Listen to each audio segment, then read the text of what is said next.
But nobody could help. Sabi na.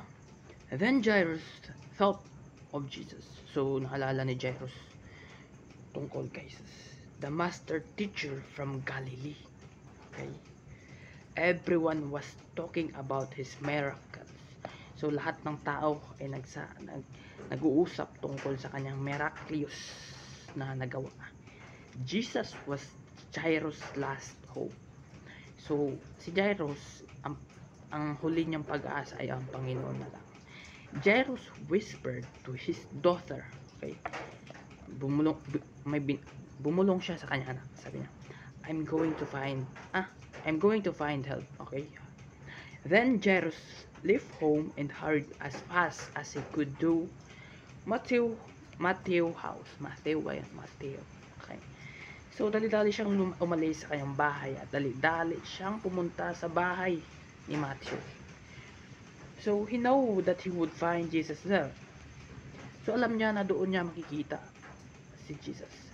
When the servant opened the door, Jesus bursted. Okay. Ang Panginoon, ano ba? I must see Jesus right away. So, kailangan ko na makita ang Panginoon. He begged. Sabi, siya nagmamakawa. Then, bowing low before Jesus. At siya yumuko bago ang Panginoon. Jairus came straight to the point. So, walang patumpik-tumpik itong si Jairus. At sinabi niya na ang kanyang gustong sabihin. My only daughter is Susie. She may be dying. Sabi niya, ang aking anak ay sobrang ay may sakit at pwede ito magbigay sa kanya ng kamatayan.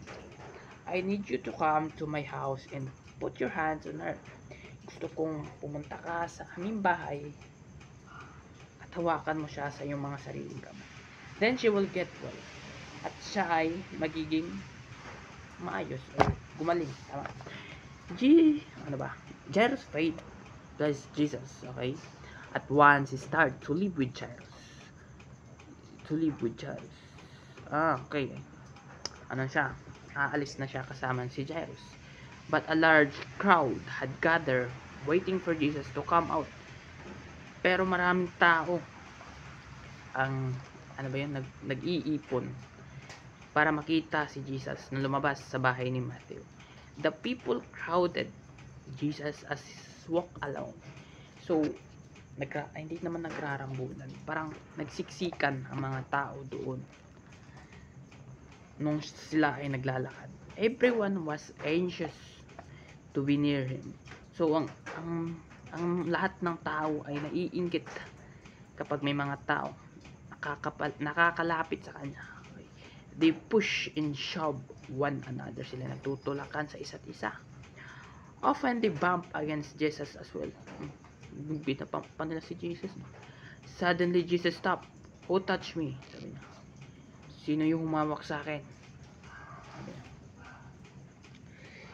With all these people, Lord, you are asking us who touched you? Sabi niya.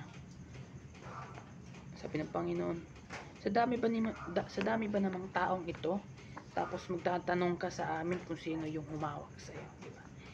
Peter could believe Jesus asked such a question. So hindi makapaniwala si Peter na magtatanong ang Panginoon ng ganong katanungan. Jesus continued to look around. Magpapatuloy si Jesus at tumitingin sa kanyang paligid. Finally, a woman stepped out to him. Lumapit ang isang babae. I touch you, she said. Jesus said, hinawakan kita. Weeping softly. I have been sick a very long time. Ako ay nagkasakit ng mahabang panahon. All my life. Diba? I have been trying to get well. I thought if I could only touch you, I would be healed. Sabi na. Tama naman.